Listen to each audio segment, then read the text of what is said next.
Hello, good evening. Welcome to another session of Renewing the African Mindset, otherwise known as RAM. Today, we're going to talk about African weddings in modern times. This was actually a follow-on, this which we decided last week when we had millennials and relationships. So today, we're focusing on African weddings in modern times, whereby you have diverse vendors contributing to the success of an African wedding. We have in fact, when we're running through the list, we realized that you have so many. I stopped counting the number of vendors when I got to about 25.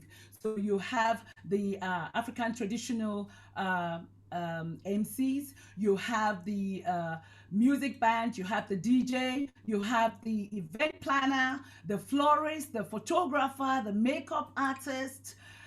But you have even the printer who prints out the invitation cards.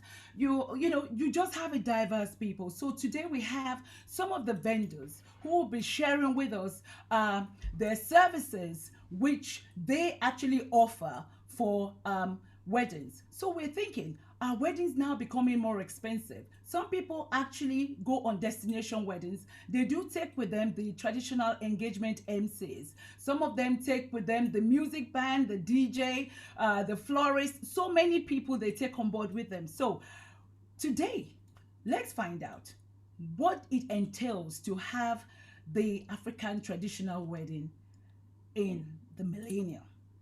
So I'll kick off my question by asking a lady by the name of Yinka Emmanuel. She has been a traditional engagement practitioner for the past 17 years, resident in the UK, but she goes all over the world for to offer her services. So welcome, Mrs. Yinka Emmanuel.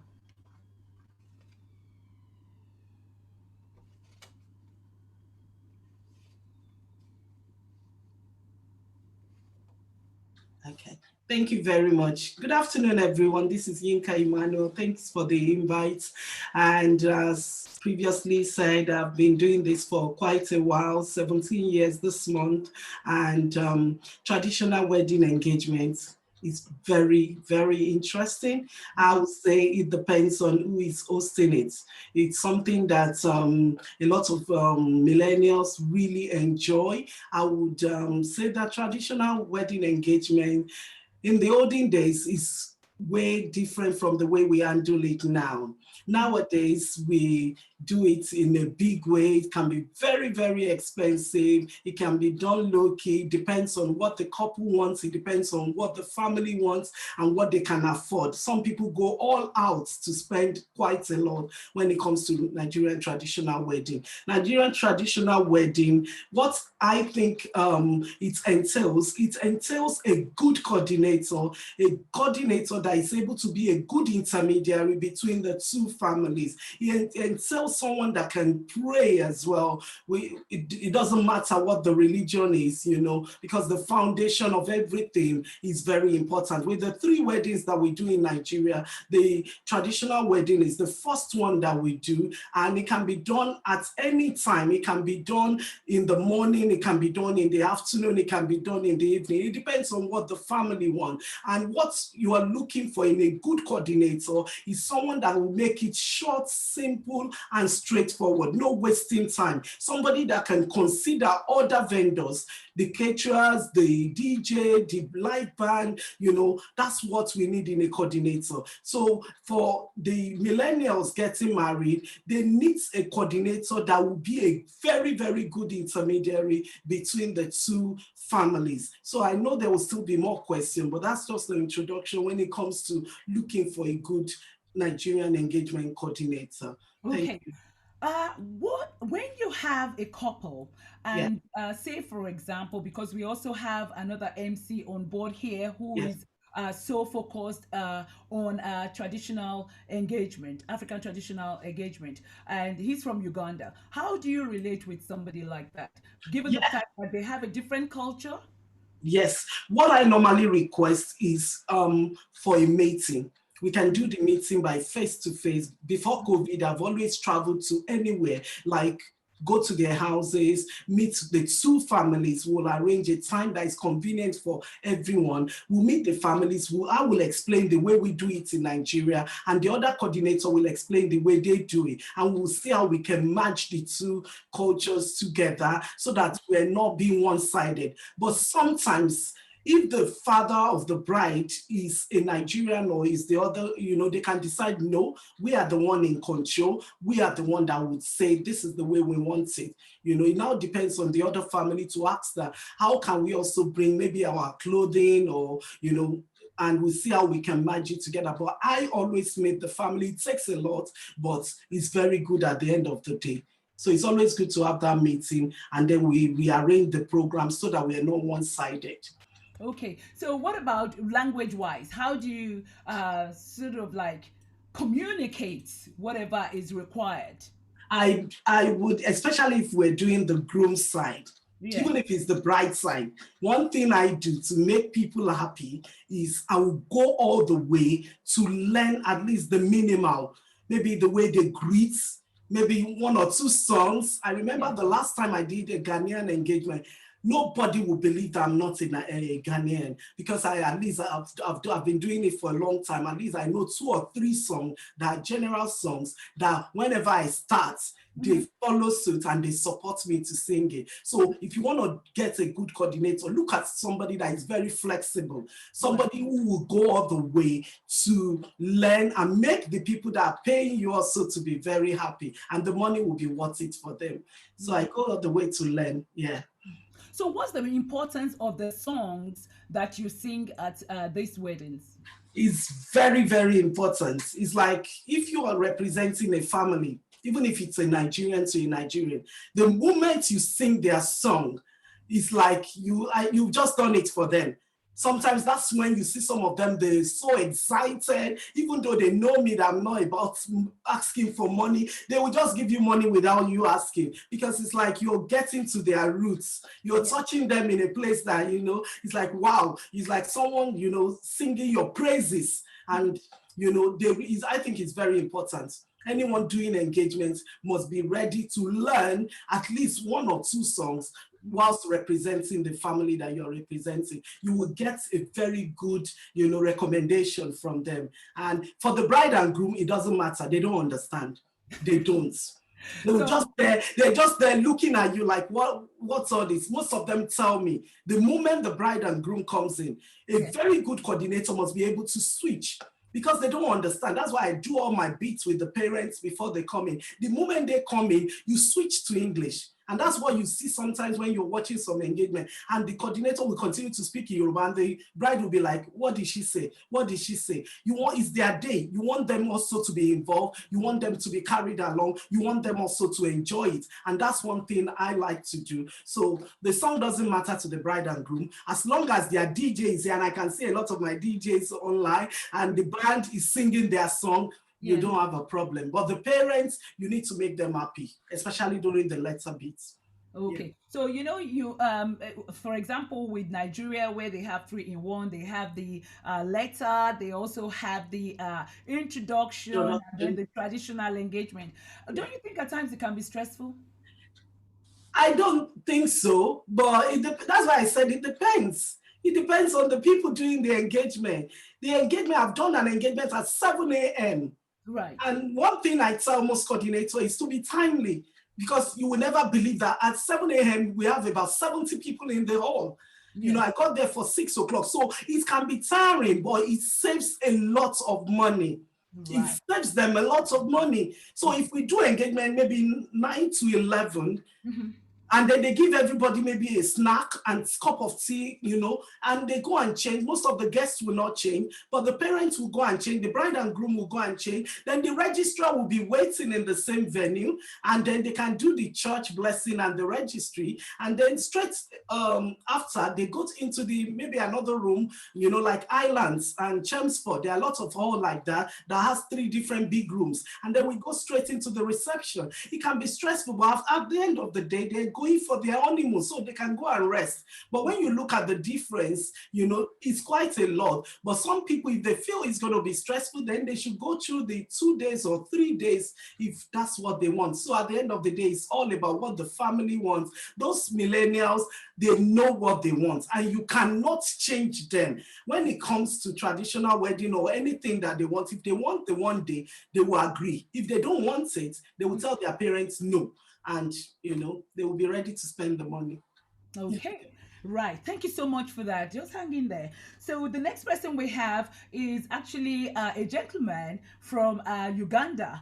He's Reverend Andrew Kironde. He's Master of Ceremonies at weddings, traditional and multicultural weddings, and he's been doing this for over 20 years. He's a firm believer in building strong foundation for stable, healthy marriages that endure all storm. I really like that when you say that endures all storm. The thing is, briefly tell us, you've heard from Yinka Emmanuel there, briefly tell us the difference between a typical Ugandan wedding and when you have a bicultural wedding. Sorry, can you repeat that question again? What's the difference in what she said? She focused on Nigerian wedding, even though that's general because we have several ethnic groups within Nigeria. So within Ugandan wedding, how different is that from what she's just said? Thank you very much for the opportunity to share what we do. As again, Sister Yinka has said, I have worked with her. It was lovely. Hi there. It was lovely. Basically, as I said in my profile, the wedding is a very important part of a relationship. Marriage is very important. And again, as a man of God, it's ordained. The first miracle was done at the wedding. So it's a very important institution.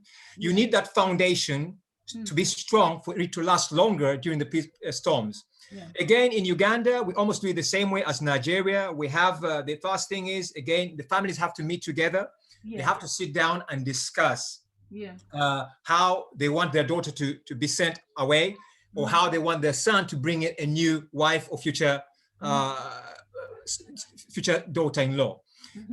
The families sit down and they discuss in terms of the coordination, the dowry as well, how much they want. These days, things have changed very much in that sometimes in Africa, people are expecting fridges, they're expecting cars, they're expecting a whole house revamp as part of the dowry, which used to work then, but it's very expensive. Again, as Sister Yinka said, I concur with what she's saying. So we are trying to, even in Uganda, we are trying to adopt, maintain the good parts of the traditional wedding, but also trying to merge it with the kind of economy that we're in these days. We can't spend as we used to spend.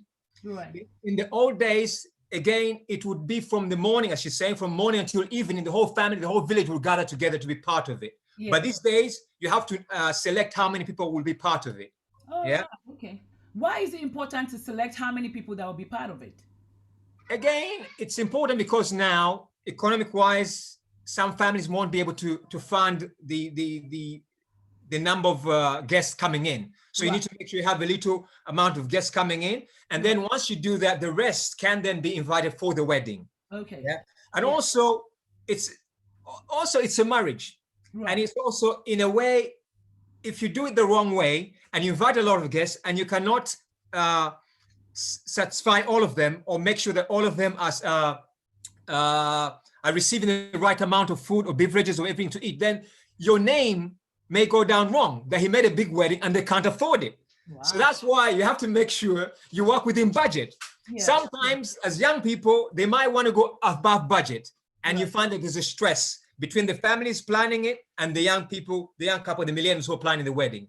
So again, the numbers is based on limiting to make sure that it fits within, everybody's made comfortable and happy. Right. Okay. Thanks for that. I've actually attended a wedding, like I said before, where you were there and Mrs. Yinka Emmanuel too was there. The thing is, I noticed the very first part, the father of the bride was not seen. Why was that the case? Until after the second stage. In our culture, the way it's done first, the key thing is the father doesn't know you. The father or the parents do not know the future son-in-law. So anything that is done, they are not aware. So it's like as if you're breaking in. So that's why in the Ugandan weddings, what you then do is once you've met your beautiful flower, we call them flower or rose, then you have to make a liaison. So the go-between or the emissary, for example, would be the auntie. So the auntie in Uganda is a very, very big post, very big part. Yeah. The auntie is the gate opener, the gatekeeper. Once the auntie says yes, then the next thing will be to write a letter to the auntie. The auntie is supposed to take the letter to the father, right, or the elders, right, before that future son-in-law can come and visit. Right. Once that letter is received, then they will come in. But on the day when the engagement happens, yeah, it is the elders now that are discussing. And the MC plays an important role. The MC takes on the responsibility as the elder of the clan. So they are the one discussing everything. So that's why the father is quiet until the MC talks to the aunt comes in, brings the letter. Once the letter has come in, then the father can then be part of it. So right, as far as Ugandans are concerned, the son-in-law is not known at all until after the gifts are brought in. Right. And the model that we tend to follow in Africa is the same model like you have in the Bible, where you have Abraham and Isaac when they went to find a daughter, Rebecca. So when they brought in, and after they brought the gifts in, and then that's when Rebecca was introduced. After the gifts were brought in, the dowry was paid, then now the son-in-law can be recognized. Mm-hmm. Yeah, and the father can also speak. All right. So the father cannot agree to anything until they receive the dowry. In some parts of Uganda, for example, it's a place called Teso. They can ask you about 300 cattle. If you can't bring the 300 cattle as dowry, they will not give you their daughter. They will not give you their daughter. We're talking about African weddings in modern times. That's what I'm saying. Even now, wow, they have to agree to what they're saying. If you don't, they won't take it. So what they're trying to say in their culture, for example, they're saying your ability to finance or to support or to manage your home means that from day one, you should be able to pay any dowry you're asked. Right. So even up to now, what the fathers ask for the dowry, that's what they want. If you can't, then there won't be any discussion. So sorry, what culture is that, or what ethnic group is that? It's an ethnic group in Eastern Uganda. It's called the Teso. Iteso. Okay. Yeah. ITESO. Yeah. So would you say that is there any part of the wedding engagement, the traditional engagement, that is unnecessary, or you have to do everything? I think nothing's unnecessary. The key thing about this thing now is more of it's more of like a custom, and it's more of like what should I say? It's for showbiz. Yeah. So they're not serious. We're not serious. Yeah. In fact, with our weddings, Sister Yinka will testify to that. The parents said, we're going to even call the police before you come in. We're calling the police. So we had one wedding whereby the English people would say, what is going on? They're calling the police. Yeah, they're calling the police on us. But it's part of the drama. It's role play, or what should I say? It's coating. It's foreplay. Yeah. So all those things are there, but they're being toned down so that everybody can afford. But the important, there's a message behind it. There's a message behind the madness. Okay. There's a message. So when they knock on the door, for example, they will ask you to bring, when you go to visit in Africa, you're supposed to bring some drinks. Right. So if you don't bring the right drinks, then the MC on the other side is going to tease you. You're a poor family. So if you're poor, you can't even bring a drink, carry a drink to open the door. How are you going to look after our daughter? Yeah. So nothing is unimportant there. Everything is important. And it's also historical. Mm-hmm. And again, as you're saying, our children right now, they don't know that. They think, why should I do that? I can just go and have a wedding done in a few minutes, a few hours. Why should I have to go through all this? Yeah. But it is part of building. And another important thing in all African cultures, I believe Yinka will testify to that. Yeah. Decorum is important.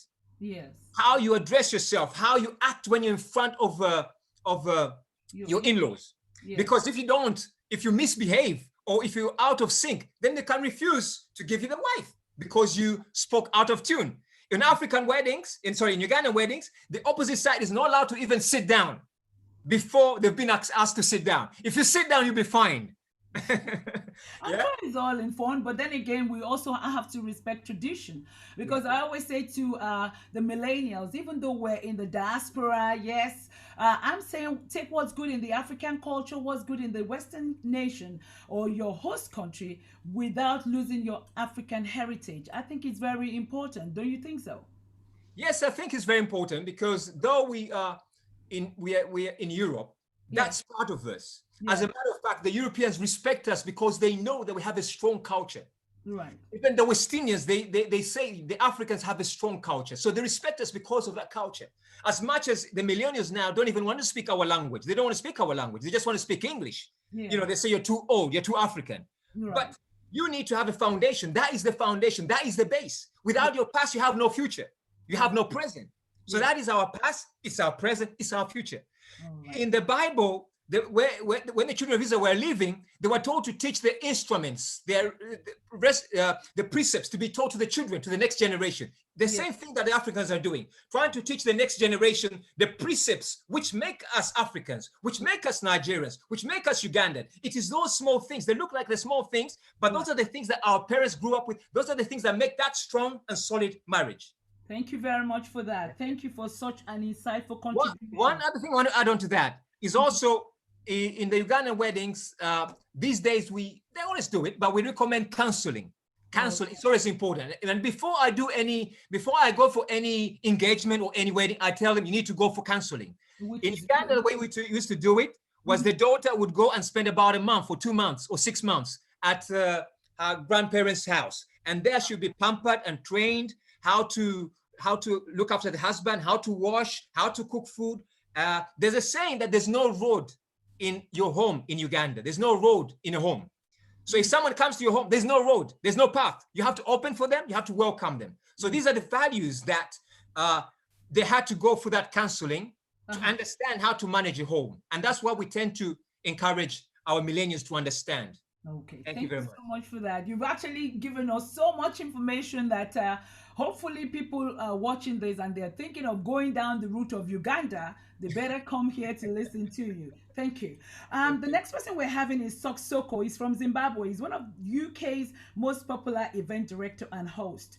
He's the co-founder of Team 2 Socks Entertainment, a London-based event services organization that has been operating within the wedding industry. He's had about 20 years experience across Africa and Europe. Welcome, Socks. Thank you. Yeah. So what's your role as an event director? What does that mean? What does it entail? So I was listening very well to Yinka and Reverend Endra. I found that very, very interesting. In the Zimbabwean sort of tradition, Yeah. we don't have a traditional wedding MC. Right. So I found that quite interesting how they have it. We have a go-between. So my role comes in when we're looking at the ceremony, which is the vow exchange, the formal bit, and then we have the reception, the big party that we have. So my role comes in planning for the ceremony bit and the reception, and then obviously hosting that as well, making sure that it all goes well. So I then become the MC. So I'm actually an MC, or basically a glorified wedding coordinator, or the person that runs everything from the moment we leave the ceremony to the moment the family walk into the celebrations until they are done. I then run that whole program. All right. Thank you.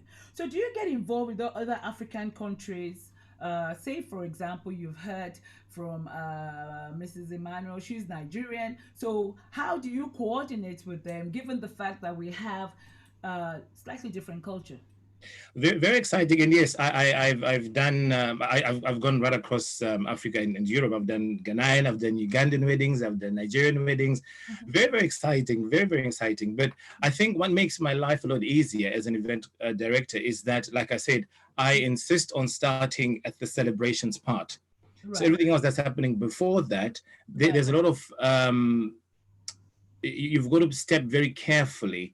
Right. Like Reverend Andrew is saying, the decorum, the approach, etc. So you've got to be somebody who understands that bit. Before I do any wedding, that's not Zimbabwean. I'm Zimbabwean by birth. So that all comes to me naturally. But anything else thereafter, I do a lot of research, obviously. But the second part of it, the celebrations part of it, is what I find much, much easier. Even though it's not just a big party, there still are some steps that you have to go through. There still are bits that you have to make sure you don't mess up, because they could obviously mess the whole day up, literally. Ah, interesting. When you have a cross section of guests, Yes. how would you know, because you're MC, how would you know how to bring everybody together? How do you keep them engaged? You see, and that's the exciting part. I think that's what's made my role a lot easier, because of the family backgrounds coming together from wherever. Yeah. Um, to avoid that polarization, to avoid that one family sort of dominating the whole proceedings, I'm coming in as an independent. So I've worked with the bride and groom quite a lot before their wedding. Right. I've taken their instructions. I know what they want us to do. I've met the families. I've spoken to either side of the families as well. I've done my research. Yeah. So when it comes to the event itself, I'm now following some kind of script that we're Right. working with to make sure that we go through all the formalities. Right. So, like again, Reverend Andrew is saying that the auntie can play a big part when it comes to the celebrations. They will try and step their toes a bit, but then they'll realize actually no, there's somebody who's coming in to run the show. So Right. they then have to step back. My engagement is making sure that I'm very, very leveled. I'm very balanced. I pick up a few hints, about different cultures, what happens in this family, what happens in that family, the key people in the family, and I work with them on the day. Right. My approach is quite relaxed, nice, warm, funny. I'll ever go at the in-laws, I'll ever go at this and that, just to make it all nice and perfect. But while doing all that, I have a script, I have a timetable that I'm working towards to make sure that everything that is planned goes according to plan. So we don't have a wedding where the cake is done last minute because auntie was taking too much time speaking and then uncle was dancing and that went off. Let's have a big party, but it's all coordinated somehow, somewhere. And Okay. that's what I tend to do. All right, then. Thank you so much for that. The next person we're having is Abbas Tijani, aka DJ Abbas, very well known in London here. He's a broadcaster, media, and entertainment consultant, but popularly known as a DJ, as I previously mentioned. He's an influential figure in the popularization of African music in the UK and beyond. He currently hosts the lifestyle program called For the Record with DJ Abbas. Welcome, DJ Abbas. Hi, how you doing? Thanks for having me.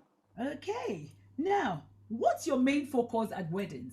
Given the fact, I remember when I was speaking with you and you said, I am the Rolls Royce of the DJ industry. And I'm thinking, Rolls Royce, yeah, but what about the millennials? How do you relate with them?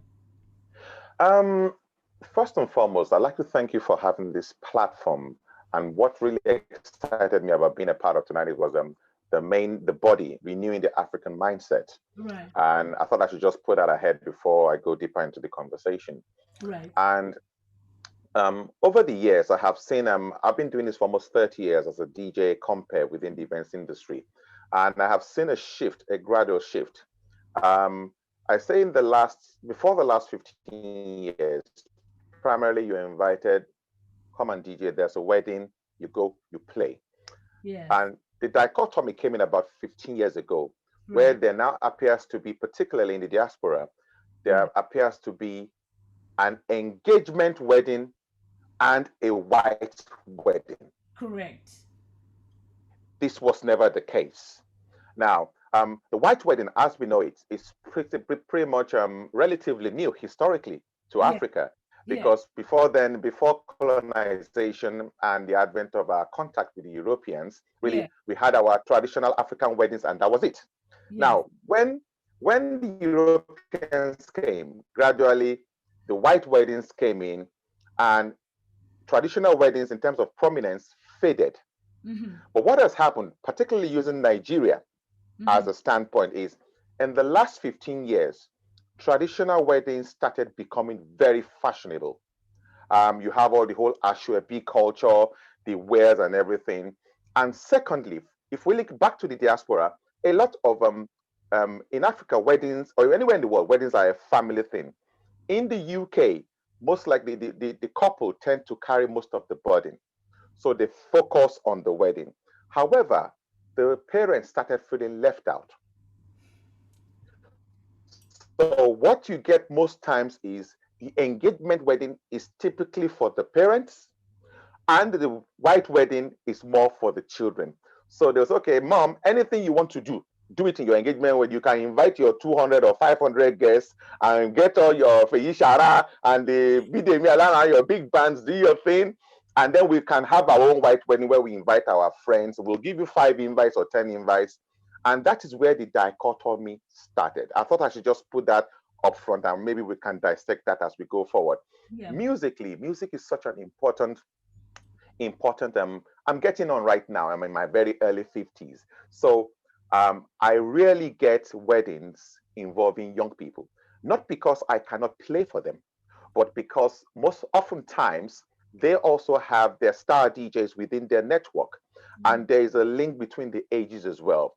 So oftentimes when parents, and if it's the parents that are bankrolling the wedding, they'll normally say, we've spoken with DJ, you know DJ Abbas, top DJ. But it may not necessarily fit into their social circle. So when the parents insist, what I do is find a capable young DJ within my team to go there. And I'll go on the day and I'll just kind of like take a back seat. And at some point when the parents want to do their thing, I can come in and do it for them and then step back for the younger DJ. Because there's a factor that I always am against parents imposing me on their children. Now, when the couple tend to be much older, then of course, in fact, I've had a couple of post-COVID bookings for mature couples, who are getting married or renewing their vows, and some never had the opportunity of having a big wedding when they were younger. So they perhaps will celebrate their 10th or the 20th. And musically, any DJ, what kind of weddings do we do? I can do typical Nigerian weddings. I can do weddings between Nigerians and other nationalities. You need to have a clear understanding of the music culture within different cultures you're playing for. So a lot of research goes into it. No two events are the same. No two weddings are the same. So you need to work with the MC. Funny enough, I do double as MCs at times. So when I'm DJing, I try and work with the MCs. If they had a previous engagement event before that, I want to know who coordinated that. I want to have a word with them. And of course, have a meeting or usually a meeting with the couple as well. Know what they want, know the type of guests they're having. One thing I used to have that I was never happy with is at times I'm at a wedding and maybe they have some guests from work. Now, if it's an African wedding, it is an African wedding. What you are doing is selling that culture. No event better shows the culture than a wedding in terms of the fashion, in terms of the food, in terms of the dance. A wedding is like a cultural event. So if I'm at this event and it's an African wedding and I'm playing, but at times the guests come to me and say, DJ Abbas, you see that table there? This is an event with like 400 people. But then there's a table of 10 Caucasians. And then maybe the mother of the bride goes, Mr. DJ, you see that table there? He said, the friends of my daughter from Woko play some music, some of their music for them. And I said, Madam, they've not come here to hear their music. They've come to enjoy your culture. Exactly. They've come to hear your music, eat your food. And that is the whole essence. And that is what, more than anything else, that is what I try to sell and try to get people to do. Of course, he who pays the piper dictates the tune. So I need to meet them at some point so that they're happy. But also, it's always an opportunity as well for me to showcase the very best of our culture and impact that in some of them that are not really clued up on it. It's interesting you mentioned that you always have a young person, especially when it's a millennial wedding, because I've always thought about it, that how will they relate to somebody like yourself who's been in the business for a long time? And people like myself would say, no, that's the kind of person I would prefer to play at my child's wedding. So it's very interesting you should mention that, and I'm sure any millennial listening would obviously take that on board. Now, another question I just want to ask is that you have musical bands at, or should I say, the musicians at weddings, the likes of Feishara. How do you know when to pitch in your slots? Because there are times at weddings you find out that they tell even the musician that stop, we need the DJ to go in. So how do you pitch in at the right time to ensure that guests are still fully engaged with you? Okay, that's a fantastic question, if I might add. And I'm also glad for Ishara is here. He's somebody I've known for years. We have a fantastic relationship. And well, as a DJ, when you go to events, relationships matter a lot. Right. He's a veteran, I'm a veteran, so that is not an issue between us. Mm. However, if you don't know the band in play, or the band doesn't know you, or they are not as experienced, um, the dynamics of performance for a DJ is very different from a band. As a DJ, I have been paid. My job is to go there, play, and go. But at Mm. times, also with a lot of the bands, part of their income stream is what we Nigerians call spraying, where money is appreciation is shown to the band, where money being given to them. And Mhm. a lot of this is also time specific. So some bands, where the problem life drops in a lot of times because the MC has a major role to play in this. The MC has to build a bridge, be familiar with the program, and clear cut who plays what when. That needs to be very, very clear. Who plays what when? And at times you might even need to switch that program because the program is just a guide. It is not hard and fast. Now, on the night, it might be slotted 7 p.m. for the DJ, but what's already on ground at 7 p.m. dictates that it is the band that should flow. Yeah. And so the band can flow. And at times it can work the other way around as well. When you're doing a lot of stuff for the millennials, like Yeah. I said previously, the parents and the older generation lean more towards the band. The millennials, the younger, lean more towards the DJ. So Right. it's just getting that balance right. Remember, it is still the millennials' wedding most of the time. Mhm. It is still their event, you know. So when the parents, and which is why this whole engagement and traditional and white wedding dichotomy kicked off, you know. If a live band was playing at an engagement, that is their forte from beginning to end. In fact, the DJ is there just to play music when things are quiet. That belongs to the band. But at a white wedding, it could be either way. It could lean more towards the band, or it could lean more towards the DJ. So relationships, Mhm. I'll say, and maturity, and a good MC coordinating the night is the best way to handle that DJ versus band issue. I think a lot of millennials would love you because you seem very understanding. Because I've been to so many weddings whereby you could tell the couple, squeezing their faces, that what's wrong with mom? It's that time. My friends want to dance and they're dropping little notes to the DJ. They will really love you for that because you are very understanding. Well, thank you so much for that contribution. The next person we're going to have is Bidemi Alaron. Bidemi is a seasoned entertainer with decades of experience, versatile MC, and heart of any party. So, welcome, Bidemi.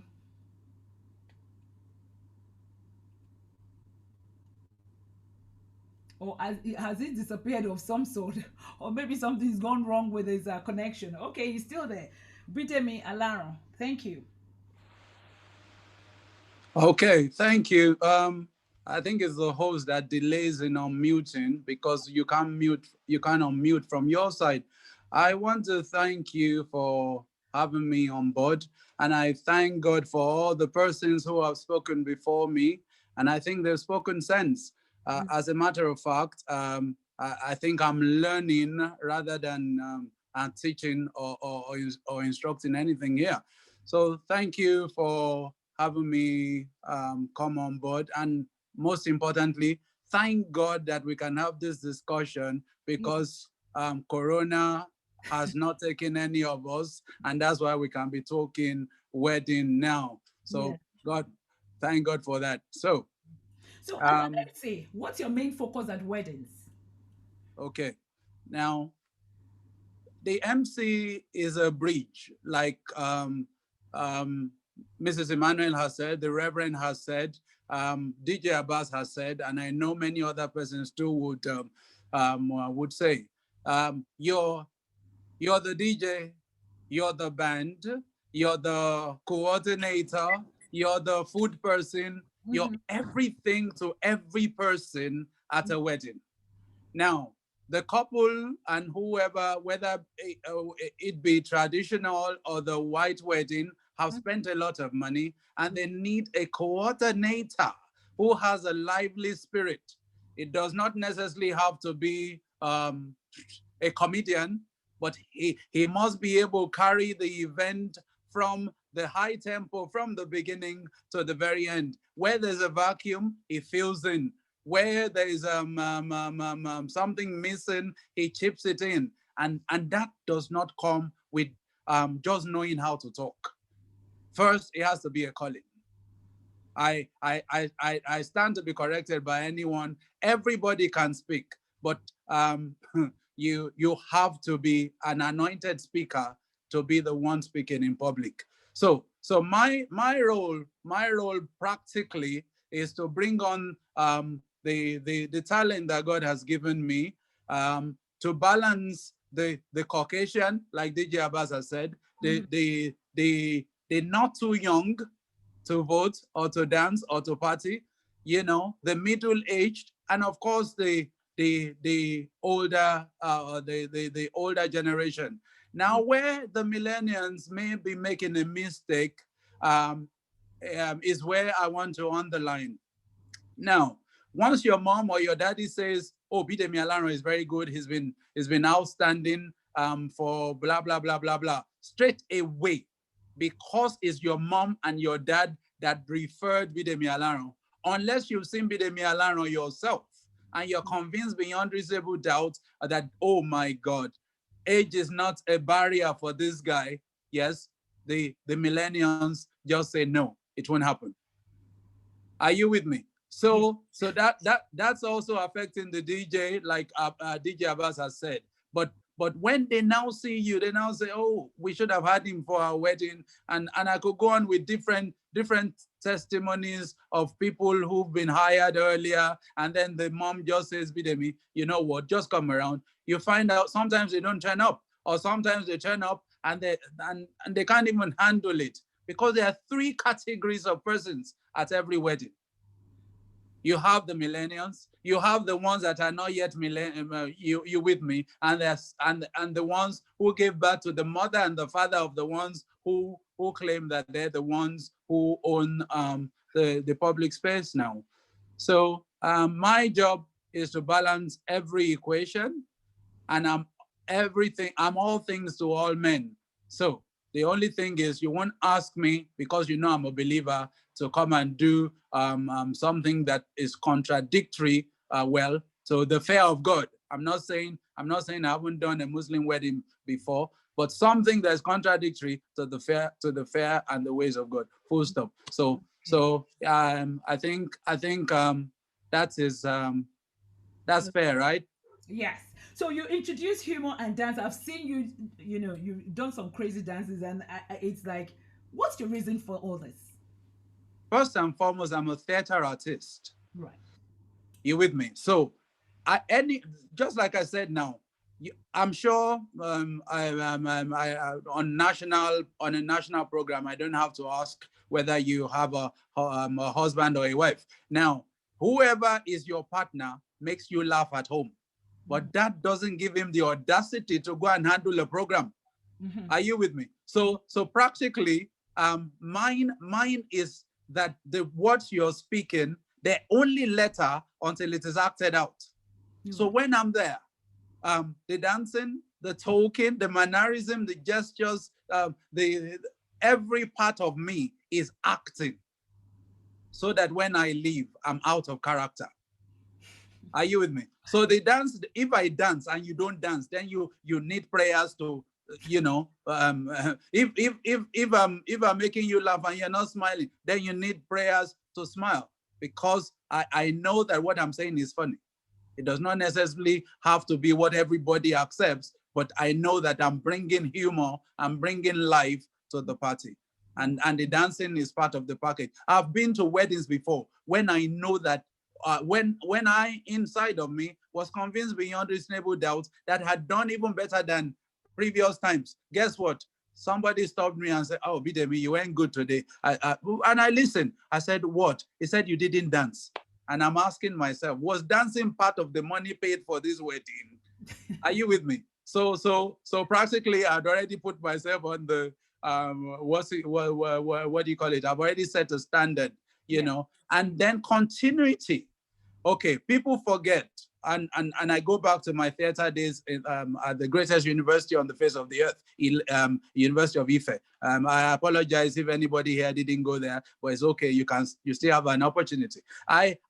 In Ife, you could have a production that would run for 7 days. Now, if you did well on the opening day, and people went home to tell the others that there was a good production, and then they now came the second day and it didn't meet the standard or it didn't go above it. When that's 20 lashes straight away. And then you drive people away. And you can imagine, I was trained by some of the best in the world, Olarutimi, Wale Soyinka, and so on and so forth. So consistency is what the present day man needs to carry on board. Because I did well last week does not mean that that is enough for the whole year. Okay. Yes, the Bidemi of last week, I did a wedding where it was predominantly Yorubas. Yes, the following week, it could be a couple of Tanzania with, please, that culture in the East, whatever, please be begging the people so that they won't be single, because if you have to be, you may have to buy cows for the groom in future so that he could take a bride. Anyway, on a more serious note, that's it. Consistency, the dancing, that is my trademark, and that is what stands me out from other entertainers or masters of. I say I'm not a master of ceremony. I'm a doctor of ceremonies. Oh, okay. Thank you so much for that, Bidemi. Thank you. Thank you too. Person we have is Feishara Akinwumi, aka the African Entertainer. He's a musician with over 3 decades of experience. He has been leading his band in the UK for the last 23 years. Feishara's energy, entertainment, and dress style all combined to command remarkable reactions from his fans. He's mentored several young black men who have now become successful musicians. Welcome. Feishara. Thank you very much. Thank you for having me. Pleasure to be amongst the greats. Feishara, I've seen you play at several events. You play to a mixed crowd. How do you select your songs? I think similar to my big brother, Bidemi Alaro. I'm sure everybody was told when they were young that they're blessed, they're going to do so and so things in future, especially most of us from the Yoruba culture. We always have a spiritual side to us. And we're told certain things that we'll achieve when we get on in life. I have been extremely fortunate to, I can sit down now and tick most of those boxes. I think I was born to entertain. I am a drummer turned singer. And as a drummer, I've played with several bands. I started from a Select Church for our Ugandan and East African friends. Select Church is the White Garment Church, which gave us the opportunity to learn music for free. They had an open door policy for worshipers. You can go to the church anytime to pray. However, we use that open door policy to learn and improve on our crafts. Just play the instrument, no protocols needed. So, I come from a select background, and later on in life, when Pentecostal started in Nigeria, back in, I think, 88, 89, I joined the Cross movement to learn a different genre of music. So all of this time, I was, getting better as a drummer. I was learning a lot of stuff about pleasing the crowd and entertaining and engaging people as well. And I've worked with several entities. So now it all culminates into, now that I've become a singer, I look at the crowd, I feed off their energy. Of course, I know the composition of the crowd I'm going to play for even before I leave home. But then my mission is when I go into a hall, my mission is before I leave, 99% of people must be touched by my performance. They will not be totally pleased, but they must be touched by my performance. So I look around. I'm scanning around the hall as I begin to sing. I'm particularly glued to that eye that is not very pleasing to me. Almost like, who's this guy? Who does he think he is? Look at his dressing. He's too dressed for the wedding. That's the person I want to impress before I leave, but they don't know. So I'm smiling. I'm asking the manager. We have this manager who sort of manages the names, as it were. So I said, go and pick up that person's name. I know that person is not Nigerian. Go and pick up their name, and I'm going to sing for them. Ask what country they're from. And as soon as like everybody here tonight, I've been around the world. I try to pick up languages, especially when it's, say, for instance, Ghanaian. Oh my God, that person is in good trouble. Once I throw around a couple of Twi songs, they're sold over. The person frowning before will open their mouth and say, wow, and that's it. I'll suck them in. So I tend to generally look at the composition of my guest and think, okay, let me try this song, let me try that song. Right. And I generally make a song mine. So I'll pick a popular tune. I won't sing the entirety of the song. Yeah. I'll just pick the tune. So you're familiar with the tune, and I'll make it mine. I inject my own words. So yeah, I hope I've answered a particular question. And not forgetting the captivating smile at all times when you're singing anyway. I mean, that's what's unique about you, that I can say. But what's unique about your band? As I said, what is unique about my band, if I'm allowed to say it at this young age of mine, is me.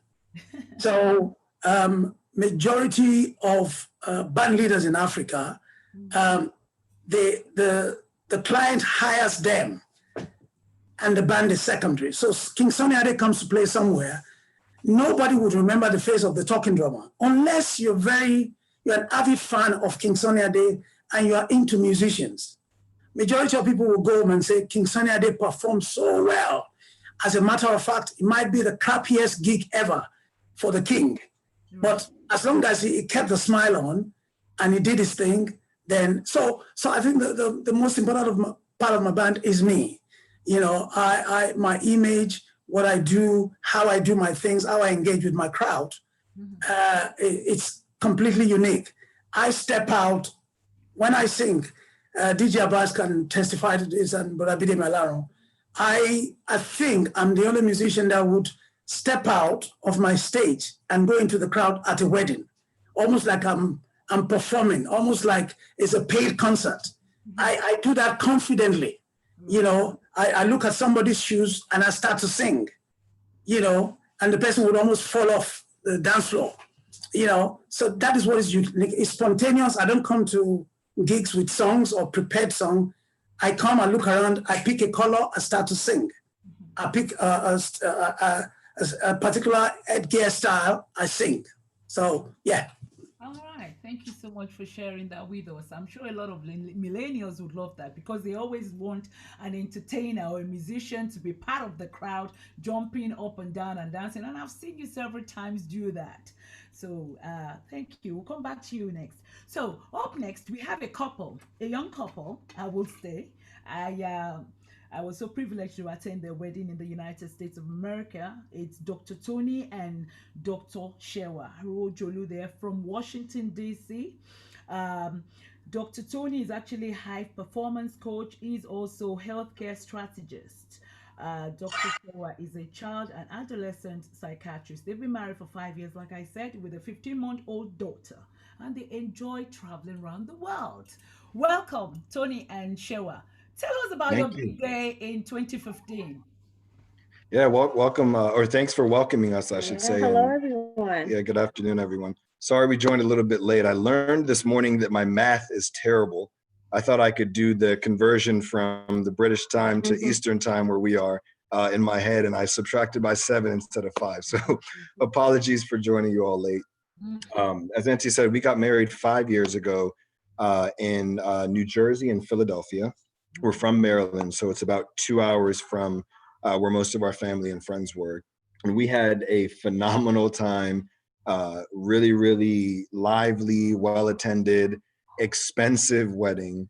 We did the traditional on Thursday and then the white wedding on Saturday.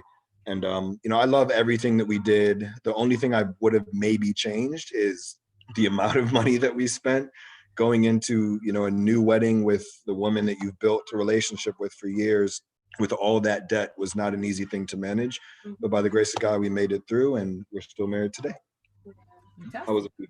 Yeah, like my husband said, it was a very expensive, I guess, event. We did have a budget, but we did not stick to the budget at all. It was very tough. And I think what makes it hard, especially in the world of social media and everything being big and grand, and, you know, of course you don't want to compare yourselves to others and other couples, but you also don't want to, especially like this is like a one-time event, like this is something that people are going to remember. So we wanted to make sure at least like we go as big as we could. And I will say that we did really overextend ourselves, but we had an amazing time.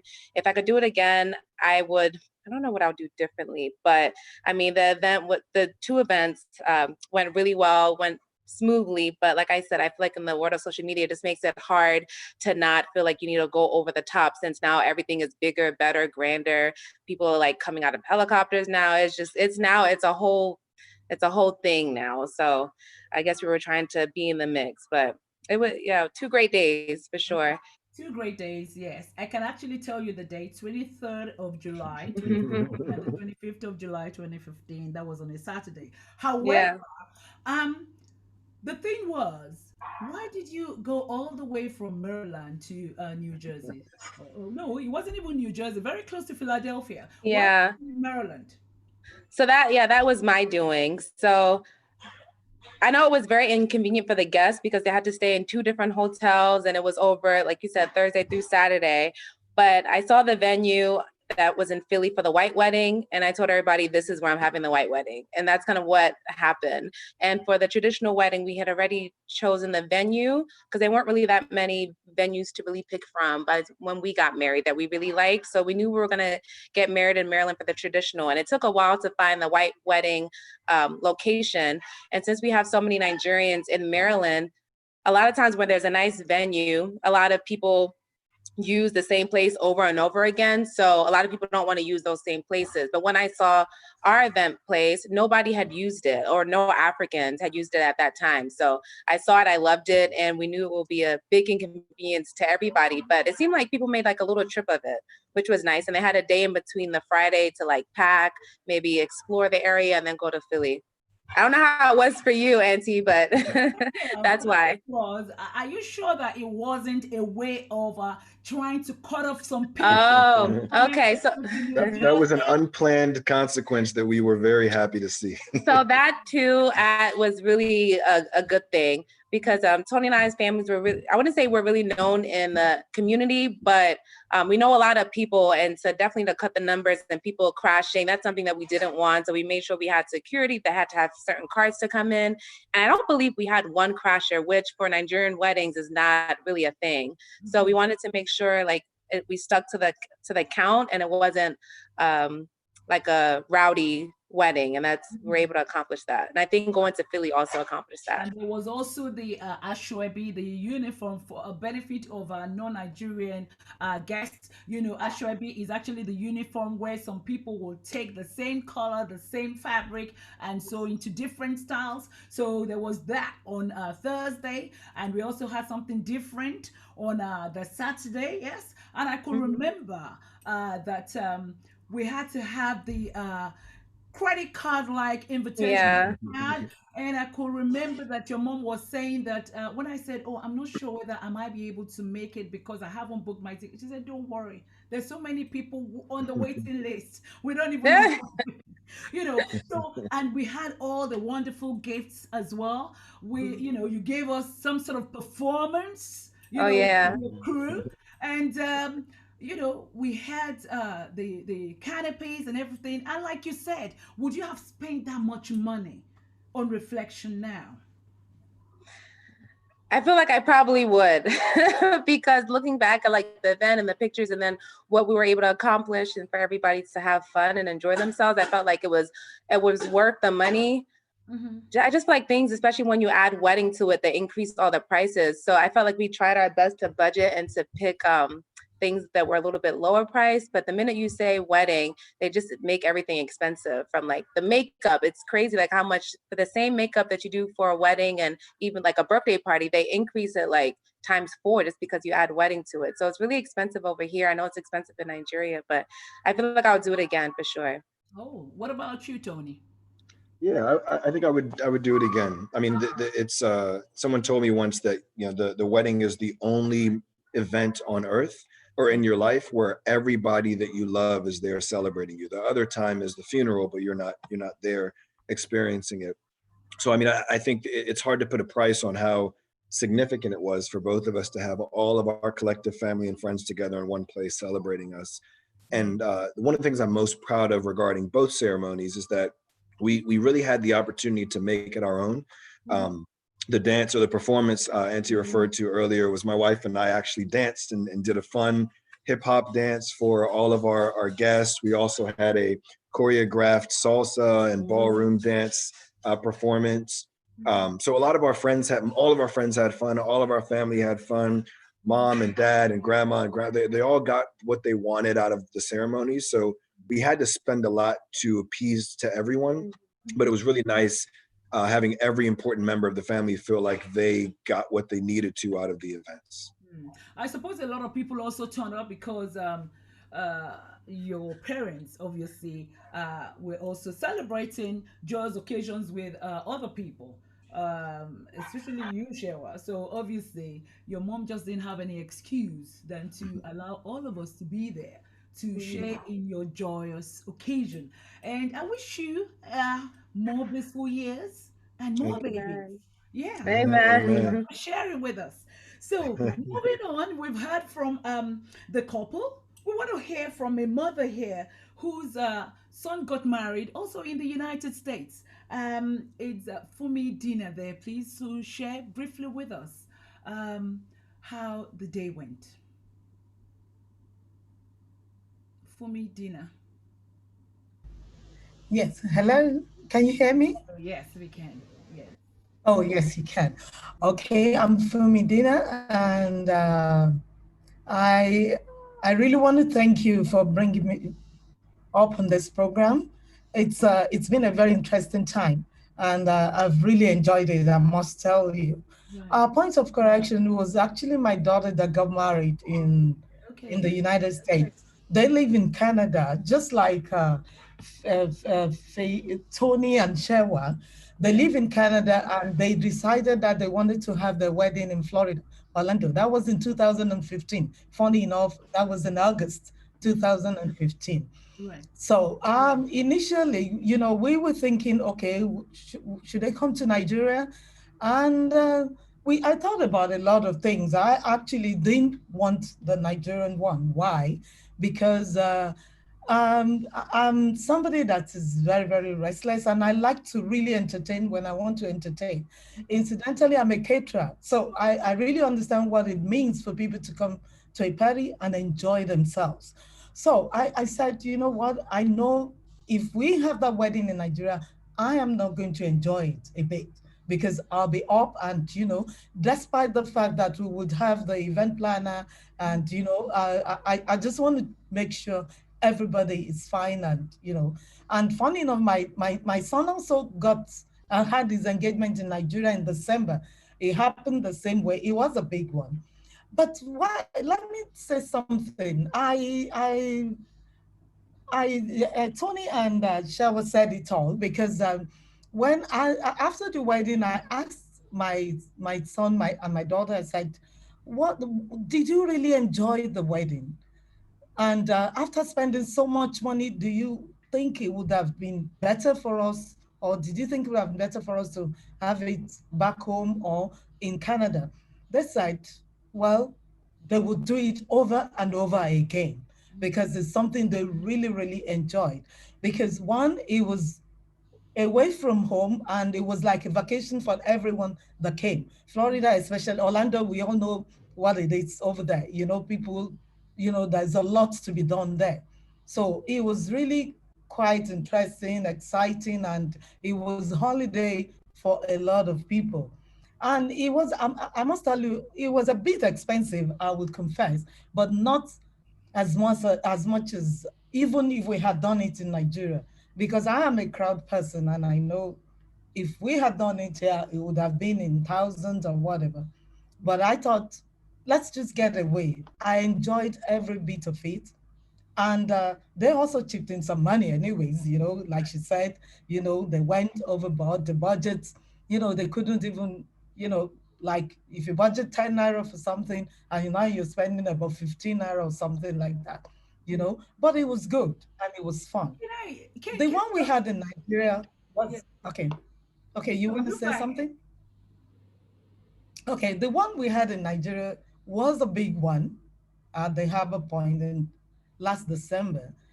It was nice. It was good, but naturally I really don't have like a lot of crowd. Then for him, it was an engagement, and it was my son. So the bride's family decided they wanted to have it as a big one. But for my daughter, I thought that was, a modest one, a good one. And we didn't have a big engagement in Nigeria. It was just a very small one. They couldn't come. Not that they couldn't come, but I thought it wasn't necessary since we were going to be over there for the wedding.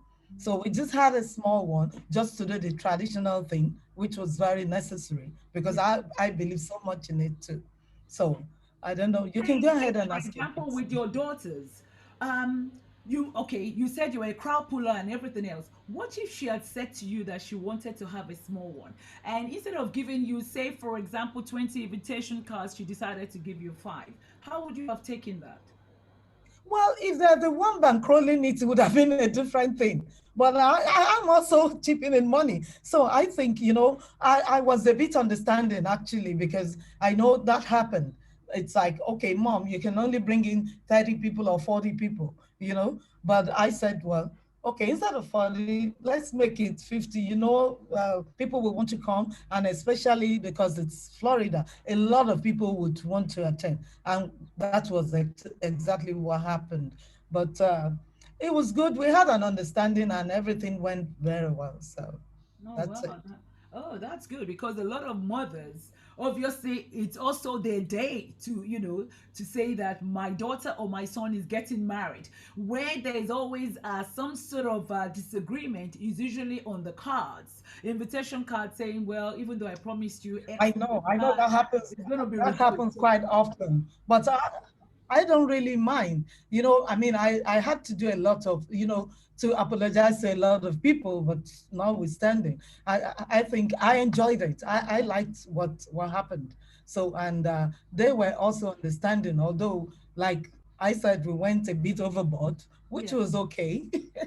So, I don't see anything wrong in it, but Nigerian way of getting, really, it depends on affordability. If you can't afford it, don't do it. That I tell people. If you can afford it, let it also be moderate. It shouldn't be, too big. That at the end of it all, you just sit down and you're wondering. I do not believe it. It's not by numbers, as far as I'm concerned. It is not when 2,000 people sits there. It's the couple, are they really enjoying it, or do they enjoy that day? That's the most important thing to me, and that's what I tell people. Okay. Thank you so much for sharing your Thank you. children's weddings with us. Thank you. The Mhm. next person we have is Shade Keshiro, based in Houston, Texas. She's the CEO and lead event designer of A Conceal Affair, which is a destination and luxury event planning firm. She's focused on creating an impeccable event by understanding her client's vision and ensuring a lasting experience for the guests. Welcome, Shadi. Good afternoon, everyone. Oh, good evening.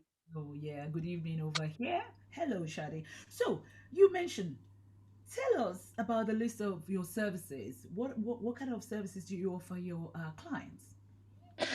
So, I'm an event planner, an all inclusive event planner. I plan everything from beginning to end for weddings, birthdays, galas, social events, Mhm. as well as destination weddings. Mhm. So when you say you're planning from beginning to the end, what do you mean by that? So when a bride typically hires me, she's hiring me from the day one of her event. I have brides that have no clue what they want, and they're looking for someone that can actually bring their vision to life. So they just share with me what they typically want their day to be like, what they want their guests to experience, they want their parents to experience, and it's my job to hire everybody and bring their vision to life. So from day one, I'm the one sourcing out for vendors. I'm the one sourcing out for decor. I'm sourcing out for her dress, her bridesmaids attire, groomsmen attire, groom's outfit. Sometimes the Ashtray B, as well as accessories, as well as special effects for the event, be it like the uplighting, the fog, everything that would have to do with the wedding experience. Thank you for that. So, when you say destination wedding, do you travel with the couple, Yes, or I do. you make your right? Okay. So when say for example, do you work in conjunction with the parents or with the parents and the couple? How do you do it? So that's a very funny question, only because most often times when the bride hires me, Mm-hmm. they want me to focus on what their needs are. And of course, being the millennials, they're very headstrong on making sure that parents do not take over. And my job is to provide that bridge, is to become mommy's best friend as well as stay my bride's best friend. So I kind of play both parties. Say, okay, mommy, don't worry. She said you can't have this. I'll find a way to get it for you. And the same thing is for the bride as well, in her and ensuring her that her day would be about her and not about just the parents taking over. So I work with the parents, I work with the bride, even the groom's parents as well, to ensure everybody's needs are met. Okay. So what's the most unique wedding you've ever planned to date? I would have to say it was a wedding I did a couple of years ago. It was actually one of my very good friends from high school in Nigeria's wedding. She was getting married to a Jewish guy. So it was a Nigerian wedding in essence. But again, she wanted some Jewish culture infused in her wedding as well. So it was being able to balance both cultures and bring each person's vision to life. So I'll give you like a run through of what happened that day. That day we had the ceremony, which is the white. Well, actually, we started off with the traditional because her father was Yoruba, her mother was Delta. I had to infuse both of those cultures on their traditional day. So she came out, of course, in her Ashoke. Then she changed into her George. And both of them actually changed for the traditional. And then a couple of days after, we did the white wedding, whereas we did the white ceremony first. Everybody enjoyed the little cocktail. Then we moved into the ceremony, and then we had the Jewish wedding where they actually stood under the huppah, which is kind of signifies the Jewish wedding in the Jewish culture.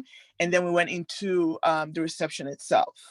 Right, that's fantastic. So, if say for example, you now have somebody from Zimbabwe, Nigerian, half Delta, and then maybe the Zimbabwean is biracial, how would you be able to infuse about four cultures together? So interestingly enough, I've actually done a Nigerian and Ugandan wedding. And the way we did that was we did the traditional wedding, of course, again with them coming out in the outfits. A lot of times when I have multicultural weddings like that, I take some parts of each culture and infuse it into the wedding. So it'd be it the outfits they wear, the food, the decor. I try to bring in bits and pieces of that, the entertainment as well. The last wedding I did, I think I did the Burundi drummers, and they were so amazing. I know there's an Ugandan guy there. He can attest to that. They actually came and performed with the drums, which is similar to the Nigerian culture a bit. But again, it's more of a drum performance. So it's bringing in like the entertainment as well to kind of satisfy all the needs. And then again, finishing it off with, like the delicacies from each culture as well, infused in the food. Fantastic. Thank you so much for sharing that with us, Sade. So, which means you have different caterers coming on board when it Yeah. comes to okay, and then also ensuring that your guest dietary requirements are met. Yes. Okay. Yes. And obviously, you would also have like a coordinator, because I've been to some weddings whereby the wedding planner is there. Once the guests are seated, they disappear. So, in No. your case, how do you do it? You stay till the end and ensure that everything is all coordinated. Yes, I'm actually an event planner, event designer, event coordinator. So when you hire me, you're getting all of that in the package. And so for me, I listen to a lot of the DJs and the band and all of that speak. And for me, that's all my job. My job is to get them the song list. My job is to get them the timeline of when to play, when not to play. As for like the DJ, I would have already met with the couple. I would have gotten their song list for like what songs they want to dance into and present that to the DJ. And then I also liaise that same list to the MC as well as the band. So everybody's fully aware of what's going on. And we stay on site until the last person actually leaves the building. So we're there throughout the entire night coordinating the event. Oh, that's actually interesting. You should mention that because, like I said, some people once they've and once the guests are seated, they're eating, they just disappear. Do you also help in collating the gifts as well as presents? Yeah. Especially with the Nigerian culture, whereby you sort of like give them even bridal favors on tables. So, is Yeah. that part of what you do as well? Yes, we do all of that. So we help with for me, I've tailored my business to where we have everything very easy and smooth for the couple. So if they have gifts for their guests, we actually encourage them to have like a gift bag for each guest that we can either A, place on each place setting, or B, we can have at a station where we pass to everyone as they leave. And at the end of the night as well for the couple, we have like a station for their gifts that we move into their room, and then at the end move into their cars for them when they're leaving as well. So we handle all of that. The only thing I don't do is touch money at a Nigerian event because that causes a lot of drama. So I try my best not to touch money. I just have them assign someone to be in charge of their money on that day. Okay, would that be a member of the family or one of Oh the yes, rebels? Okay. most certainly. Yeah. Thank you so much for sharing with us. Thank you. So the last but not the least person on the panel is somebody called Sahid Kekere Ekun, aka Sahito. Sahito is actually the CEO of Sahito Small Chops. He's a renowned, successful businessman who started his career in catering in 1991, which has now grown over the years, and he's now diversified into hospitality business known as Sahito Sweets, and this was in 2013. Some of his awards include the Young Entrepreneur of the Year 2005, 21st City People Award for Excellence in 2018, and he also received an award from the Association of Professional Party Organizers and Event Managers of Nigeria for his innovative contribution in finger food business. Welcome, Sahito. Good evening, everyone. Good afternoon from United States. Good evening, England and Nigeria. My name is Sahid Kikereko, popularly known as Sahito. I can see my friend, DJ Abbas. How are you? And yeah, I can see also of others. Good afternoon, everyone. Yes, That's something I've always loved about finger foods. yeah. When you're at a wedding, whilst you're waiting, the finger foods are there. They are so important to have at parties. And then again, when the party is winding down, we've had all the big, heavy meals and whatever, the finger foods are still ongoing. So obviously, they are very important aspects of every wedding. What are the types of finger foods that you make? Yeah, first and foremost, I need to tell you a brief, history about how finger food came to life. Okay. I started finger food. I created it about 30 years ago, because when I actually wanted to start it, I know that in parties, weddings and all, it's only you eat puff puff and mosa. So I sat down. I said, instead of people to be eating rice and all that, people are getting tired of it. What can I add to it so that will make people get going. That's when I started finger food. Okay. You know, in between, either instead of you eating rice and bun or what have you, then you can snack, you can eat small chops, you can eat prawns and all. That's when I started it. And the most, but now in the millennials, you know, people, we have three different types of people. You have the couples, you have the brides and the couples parent, and probably the elderly ones. So some of the elderly ones, they want to watch their carb, they want to watch their weight and all that. So they want to watch their cholesterol level. So you need to know what exactly you need to give to them. Or mostly the grills and less of cholesterol. But the younger ones, they want the new things. They want the new dimpling, the prawns, the frying prawns, and all these things. They want all that. And so all these things you need to know how to bring it in.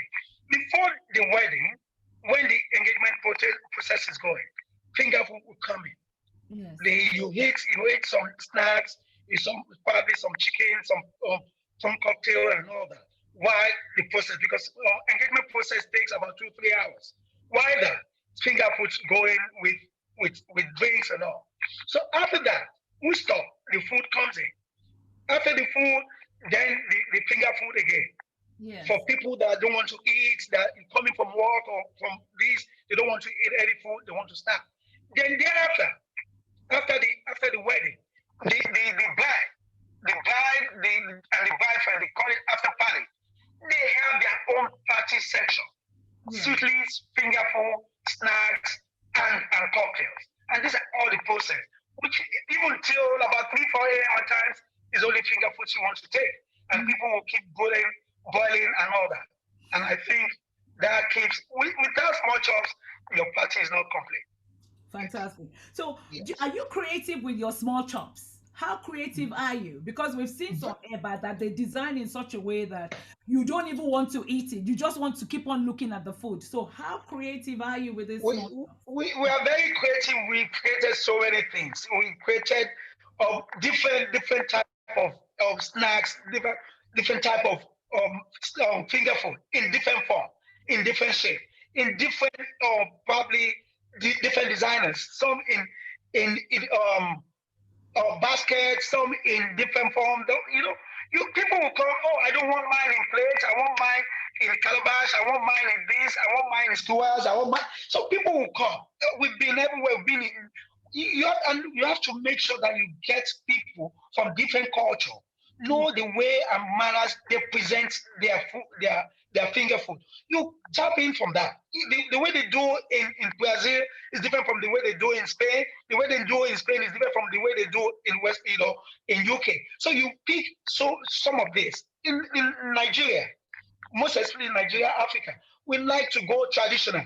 People say, I want to go traditional, I want to do this before. But now, most people in Africa and Nigeria, they're going traditional.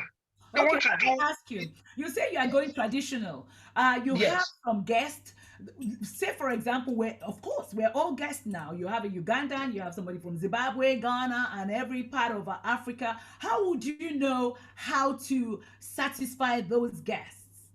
That's why you need to do different type of menu. I've been to the Congo. Have their own type of menu. There's Liboke, there's different types of. You pick all this stuff and you design and Yeah. you So tell do them you? these are the things. Yeah. So do Yes, you? exactly. You have Dodokige, you tell them you have Dodokige, you have this. You can even label it. You label this Okay. Uganda, this Zimbabwe, this Kenya, this Africa. So people will keep going. They love to eat it. They want to eat it. Even if Yeah. you're not from Kenya, you So want to try. do you You as approach the couple? Do you approach the couple and say, who are your guests? Yes, you have to. That's when the event planner, the coordinator, before the time, there's process. You have to. There's a meeting called by the event coordinator. There are Yeah. different, maybe 2 or 3 meetings. You Yeah. meet with all different vendors. This one do this. This one does that. Who and who? So when to serve? Mostly the event coordinators do a lot of things. They do a lot of job. They tell you when the DJs have to start, when the whatever have to do it. So the coordinators are very, very key in organizing parties. So in this form, they are coming to tell you that, okay, Sahito, you have to do from this time to this time. You must have met with the couple's parents, the friends, and different ideas. And you tell them what you are bringing into your own menu, what are the things you want to do, and then your own style. So they'll be able to adapt and be able to take all the style. Okay, so now, because you are one of the should I say the forerunners of finger foods in Nigeria. So, what's your unique selling point? What marks you out? Number one, Why would our I want to come to? uniqueness, Why would I our want to unique, come to? our uniqueness, our uniqueness, our quality and consistency, and the humility, the ways and manners our staff relate with the guests.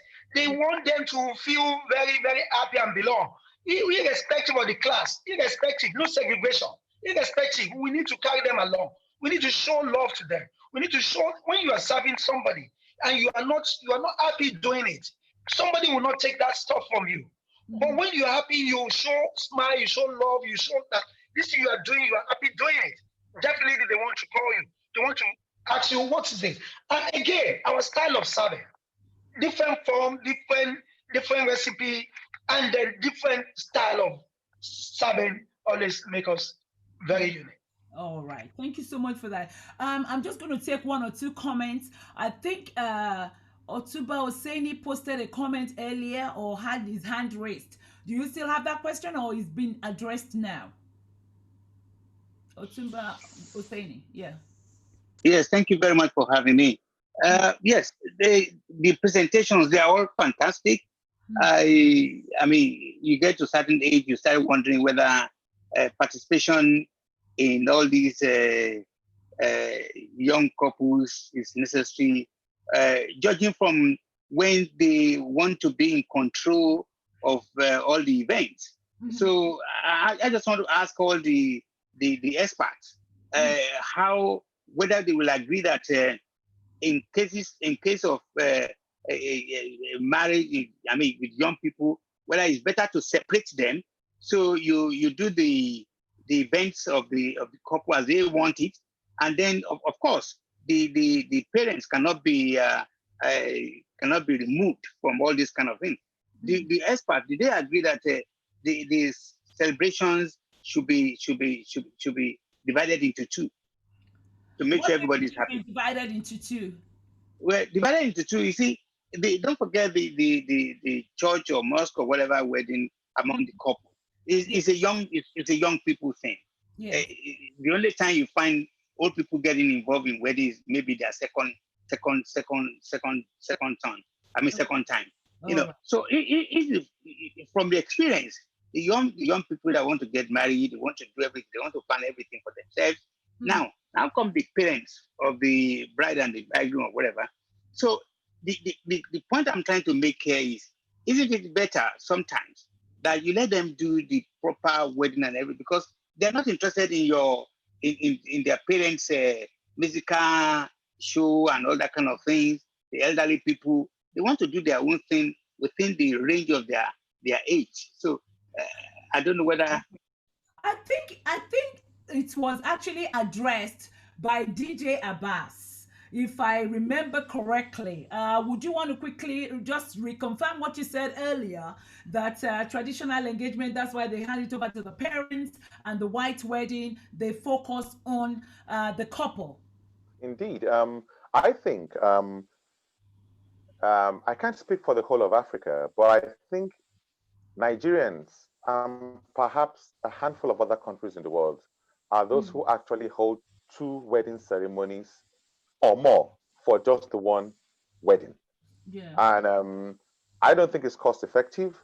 And the reason why that has become more pronounced is because there is that dichotomy. Right. A lot of parents bankroll a lot of weddings. And even from the comments from one of the ladies that spoke here, when you asked that if she was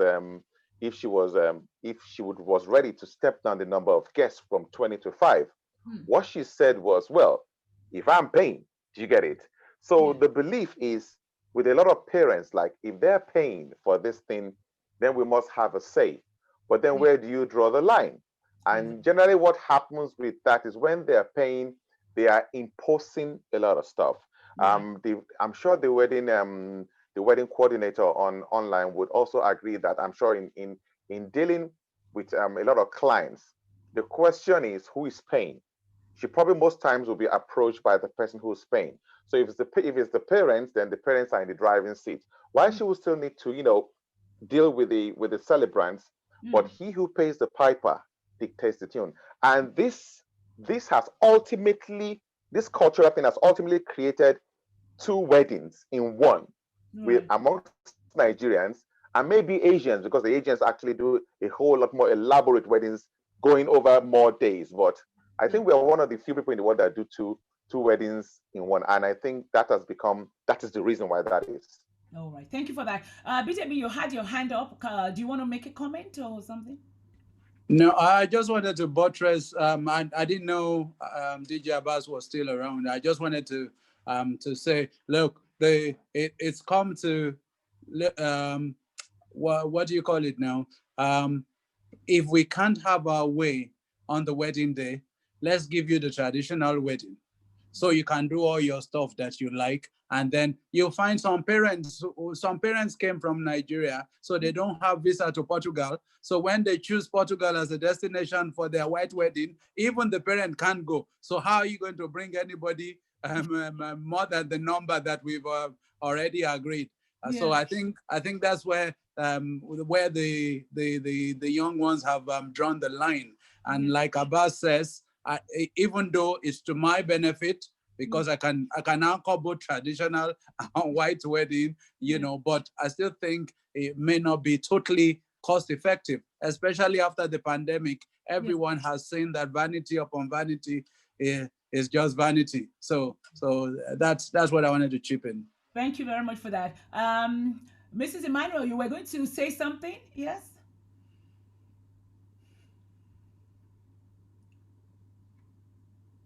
Okay, thank you very much. I just wanted to say something about the question Otumba said. In the olden days, the couple don't have a say when it comes to their wedding. Mine was done 23 years ago. I didn't have a say about the clothes I was wearing, about the shoe, about everything.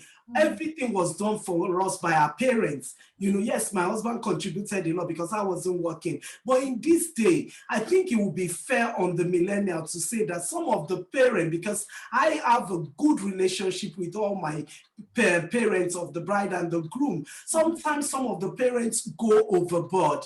And we tend to take the event away from the children, from the couple that are about to get married. But that doesn't mean that the couple should not involve their parent. So sometimes even the color, how many people, some parents tend to want to dominate. So that's why the millennials are like, okay, you take control of the church, and then who will take control of the church wedding or the ceremony. It doesn't even matter if they are paying for it, but they now share it. Like, okay, daddy, mommy, sort out the trad, and then we will sort out the wedding. So that's why that's something that I wanted to say about that. So at the traditional wedding, they can have the live band, they can have everything, but with the proper wedding, the couple will now decide what they want. So I think that's what is happening, because some parents are overdoing it.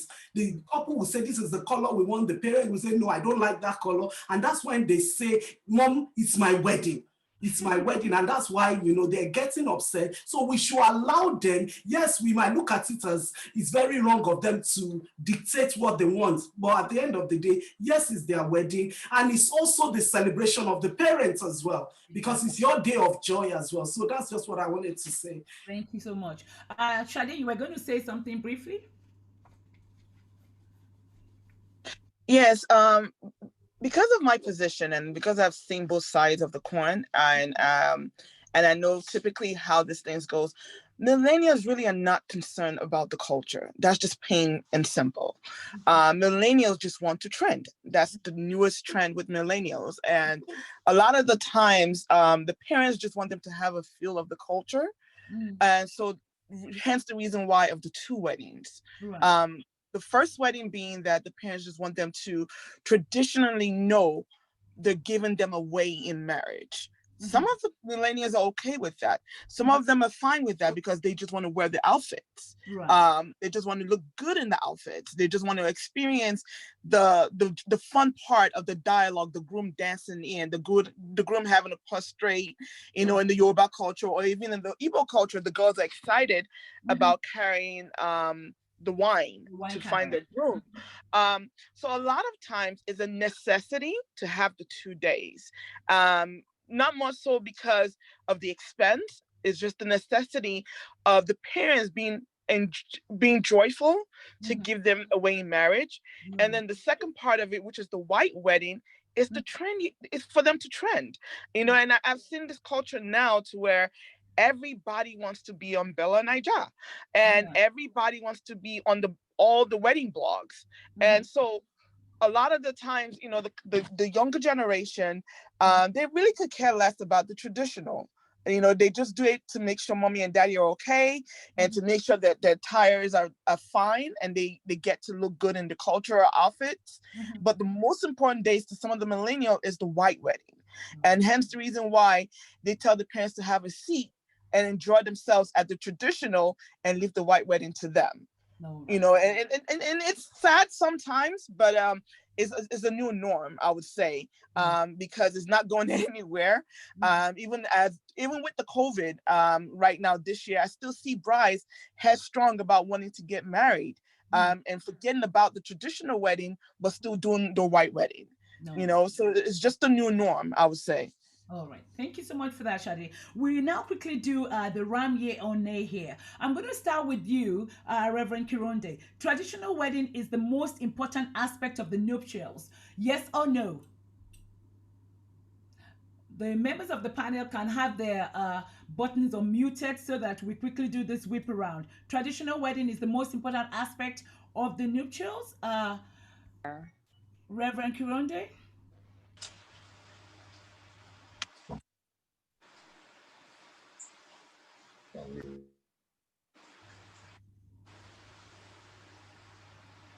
Controls, can you unmute them, please?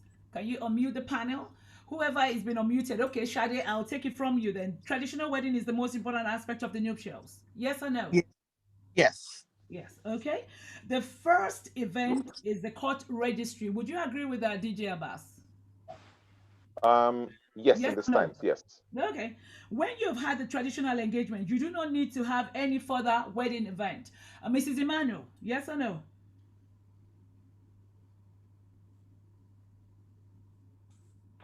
Okay. Yes or no? Yes. Once you had the traditional engagement, you do not need to have any further wedding event. No. No. Okay. Having the Nigerian three-in-one wedding celebration seals the union. Tony and Shewa, yes or no? You've been married 5 years now. So having the Nigerian Three in three-in-one one. wedding celebration seals the union.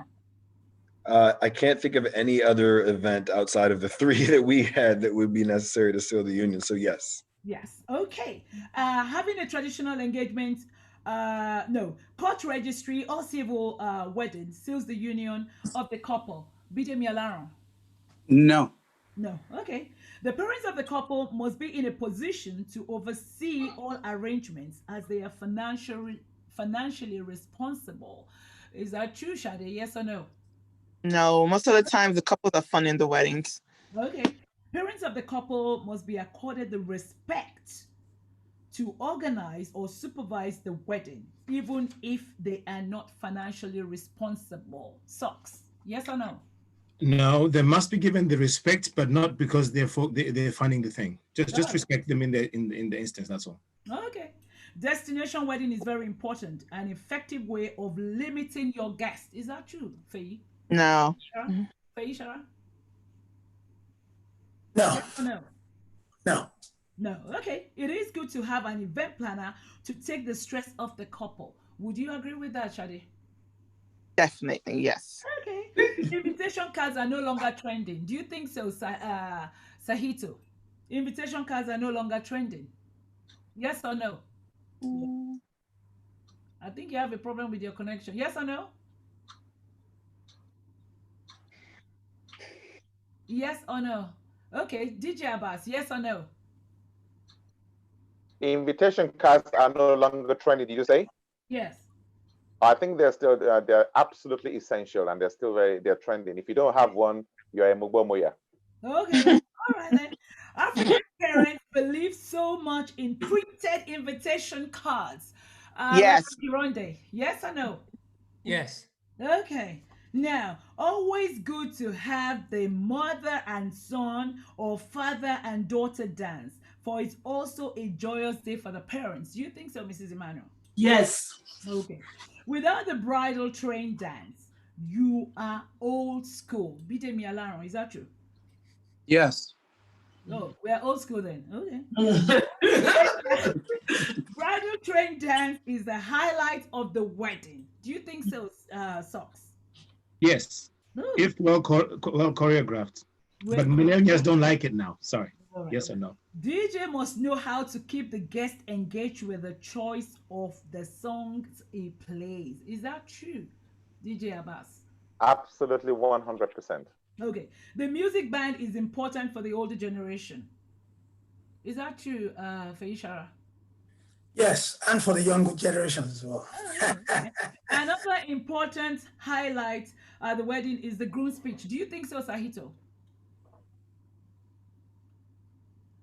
We have You have a problem with the network over there, though. Okay, another important highlight of the wedding is the groom's speech. Let me even ask you, Tony. Yes or no? I would say, yeah. I think the vote of thanks was Okay. just a All right. very important opportunity for me to speak on behalf of our new household and just thank all of our Okay then. guests. So Yes. finger food, small chops, are very important feature at weddings. Yes or no, Sahito? Let's take you again. Okay. Can we take it from Mrs. Dina, if you're still there? Finger food, small chops are very important feature at weddings. 100%. Okay, somebody said 100%. We'll take that. Good food, good music, good crowd makes the wedding. Shade? Definitely. That's Definitely. okay. A good MC must have the ability to make guests laugh, must be humorous as well, and make it an enjoyable occasion. Is that true, Bidemi Alaron? 1000%. Okay. Destination wedding is a must. Shade? No. No, Is it a must? no. Everybody's saying no. Okay, fantastic. The wedding must reflect a blend of cultures if the couple are from different ethnic backgrounds or race. Is that true, Reverend Kironde? Yes, that's very important. Okay. Coordination are different. Wedding coordination are different from wedding planners. Is that true, Shadi? Mm-mm. No, they're the same. I have Oh, to TJ Abbas expand is on saying yes. I So, have to expand on that for me. I have to expand on that because a lot of people get that confused a lot. okay, If you don't mind expanding on that. right. Um, most people think wedding coordinators are wedding planners. Hmm. They're not. They're two Right. totally different things. And the reason being is that a wedding coordinator just shows up on the day to plan what you've planned already. Right. They go in depth to make sure everything you've planned works. They Mhm. just go by your contract and Yeah. then they go with what you've planned for the day. Mhm. Whereas a wedding planner has been with you from the beginning to the end. So The they wedding know every single coordinator. step that needs to happen. They know every single vendor that works with your vision. You Yeah. know, it's one thing I tell my clients is very important to pick a wedding planner that understands your vision, because once they understand your vision, they're able to translate that to the vendors. They're able to bring vendors on board that would help you carry out your vision. So just because you're hiring someone because they're cheaper does not necessarily fit your vision for your wedding. All right. And can I just chip in there as well? And can I just chip in there as well and say that a wedding, an MC, a good MC loves a wedding planner, doesn't always love wedding coordinator. Yes. Yeah. Carry on. All right. DJ Abbas, do you want to say something there quickly?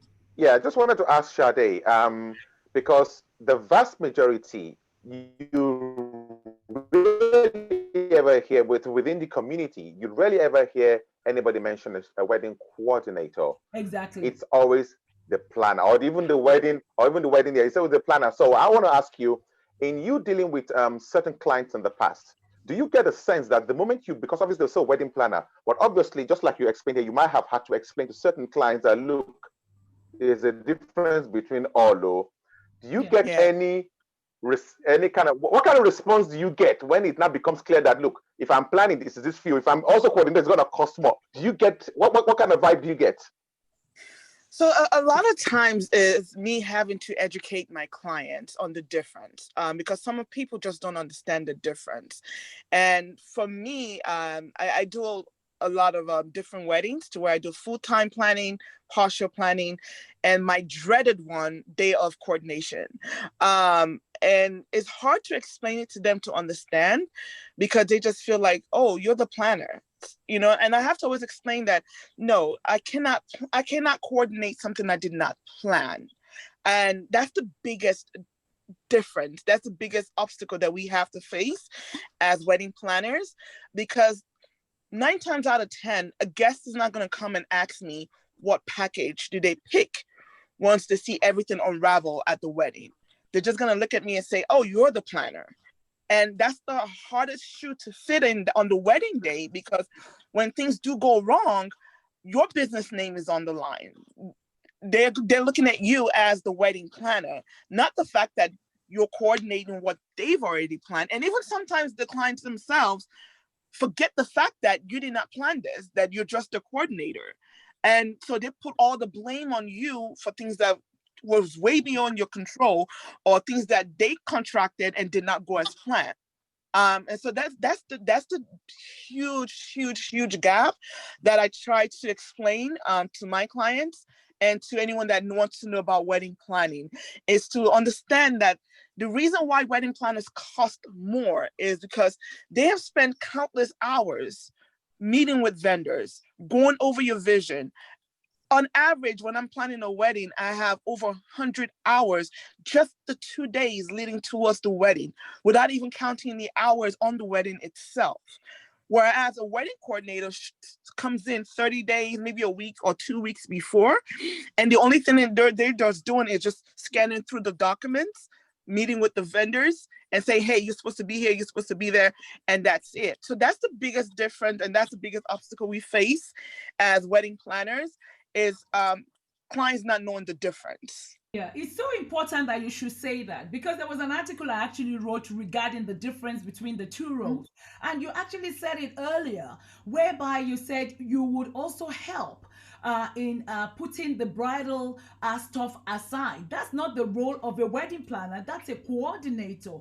I was at a wedding whereby I knew both parents of the couple, and things were just put anywhere, and I Yeah. was helping them to all coordinate everything. And meanwhile, the wedding planner was there, who's been paid, and she was just ticking everybody's names on the list. Okay, you sit there, this is the food you are eating, and that was her done. She left. So afterwards, I now took over. I mean, this was unofficial, obviously, and I was just doing this for them. And when it came to all distribution of gifts, this was what I was doing. And it was like, when the MC was meant to be doing something at a particular time, I would walk up to him and say, could you just do this and that? A wedding planner wouldn't do that.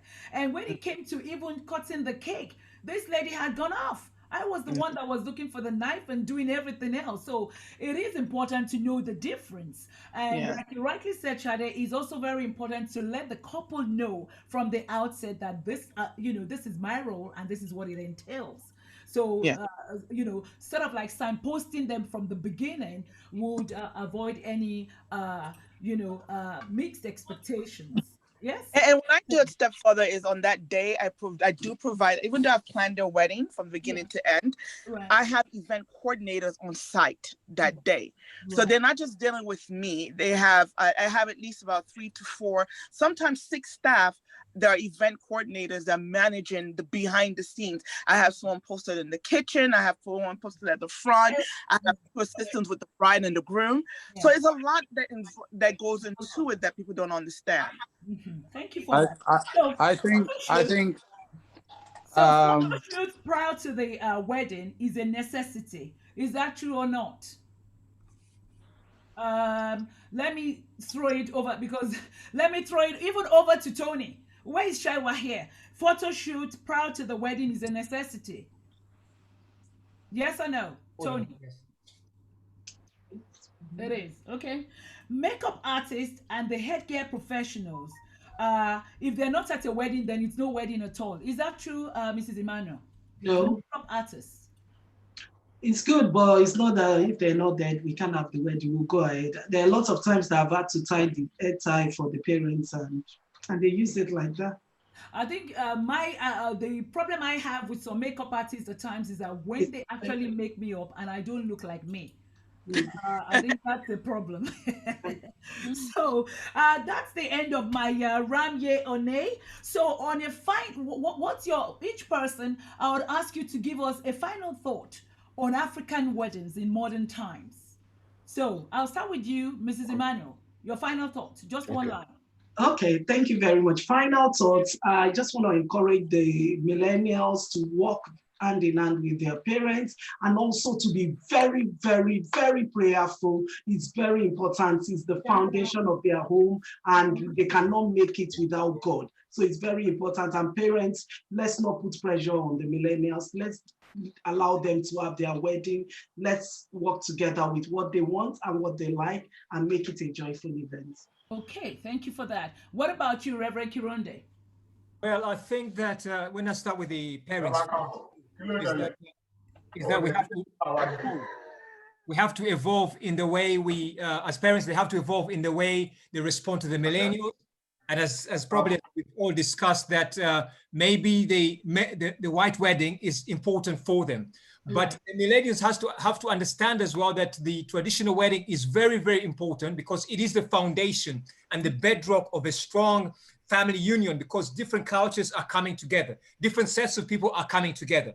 Different habits are coming together because of the different people. So that's a very important part that they need to understand and also evolve and learn that the parents are not doing it just for the sake of being strict, but they're trying to instill something in them that has worked for generations and generations. And that's why families are strong. Most people that, for example, in their 80s, they have strong marriages. Okay, thank you very much for that. What about you, Socks? I think that the Southern African families and the Asian families are still good. They've got separate days. They've got the traditional wedding, which the families are in charge of. The bride and groom don't play much of a part there. Right. And then the second part, which is the reception or the white wedding bit, that's where we've got a bit of a compromise going through now. And that's where the millenniums then take center stage. And I think that's a fairly good way of running things. I think that should be kept like that. I know it's different further up north in Africa, but I think I like that system at the moment. Thank you very much. What about you, Tony? Final. Speaking as a millennial, I mean, I think that one of my observations going through the wedding process was that there was a lot of stress put on us as the celebrants because of the request of our family. Right. So while I agree with some of the more seasoned vendors and likely partners and spouses yourselves, I do believe that the traditional is only important if the couple deems it to be important. I believe that the wishes of the parents only need to be honored if the couple decides it needs to be honored. At the end of the day, it is a union of two people, not two people and their parents. So I think my last final thought is that it's important to honor our parents. It's important to honor our culture. It's important to honor our religions. But it's most important on the day of one's wedding for those two individuals to be ready to, present themselves in front of their God as the couple that they want to be. And the wishes of the family just have to come second to the couple. All right. Thank you very much for that, Tony. What about you, Saito? A final thought?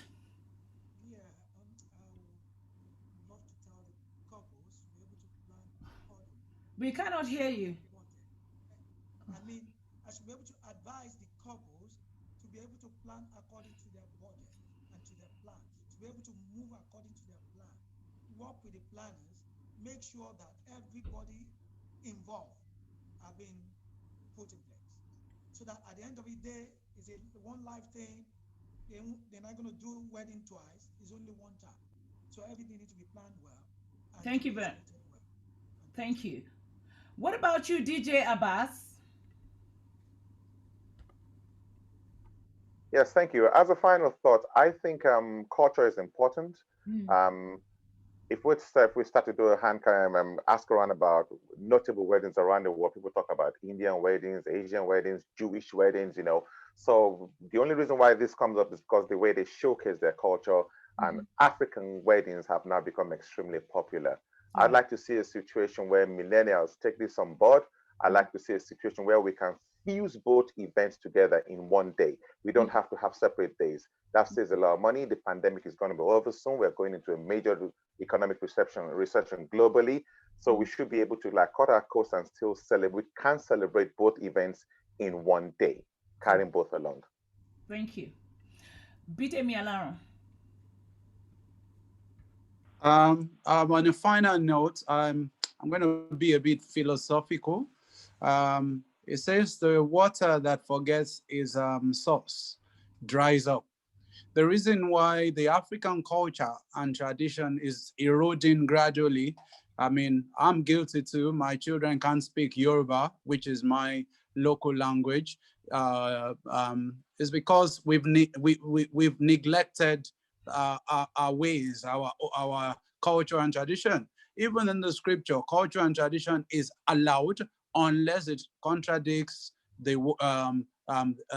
ways of God, and that's where there will be no compromise. I agree with the other speakers. If we can have it in the same day, that is in line with moderation and so that the parents and the children and the millennials know that yes, it is good, but because we've taken it overboard, that's why it's seeming like it doesn't matter anymore. It must be returned, I think. All right, thank you very much for that. And Faye? Thank you very much. Sorry. Two things quickly. They've touched on it. Culture is very important. We're African first, so we're showcasing our culture at the traditional wedding. Secondly, if we're going to have it in one day, which has been the suggestions of my two brothers, it's about time. From a musician's perspective, what we usually have is we want to have a traditional wedding, a musician and a DJ in 6 hours. It's never possible. In fact, you are not maximizing your money. So if we're going to have it in a day, let's start, for instance, traditional 7 a.m. in the morning. You have selected guests till 12, and then let's have the white wedding from 1 o'clock till 12 at night. That way, there's no confusing, or when am I to play, when is the DJ to play? In fact, the DJ will get tired, the live band will get tired, they will be there one asking, when can we go home? So time management. Okay, thank you very much. Last but not the least, Sade. So just to piggyback on what he just said, as a planner, I try to discourage my couples from doing a one day. And the reason being is that the couple gets super tired. They're not enjoying their day. It just feels like them breezing through. And a lot of times there's a lot of regrets when that happens. And that's just my comment on that. But in regards to culture, culture is very important. Culture is who we are. And I always try to tell my couples to experience the culture, because that's the stepping point for the marriage, is to get to know the culture, to get to know their backgrounds. And you don't have to have a full drawn traditional. It could be a selective few. And I think that's the problem that some of the millennials have with the parents, is that they want them to do the culture, but then have all this 1,000 people that they do not know at their wedding, and then be up all day spraying and dancing and having to keep getting up to dance to get sprayed by each different groups. And that's what creates kind of like the stress, like Tony mentioned.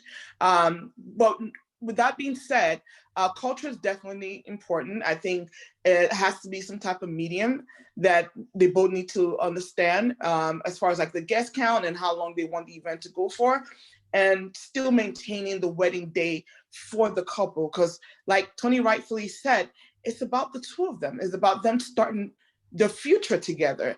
And the less input they have from everyone, the better they are in future. Okay, thank you so much for that, Shade.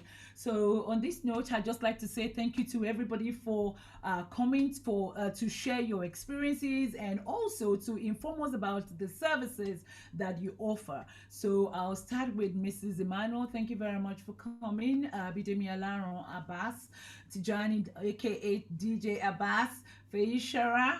Akiumi, thank you so much. Reverend Akironde, Socks,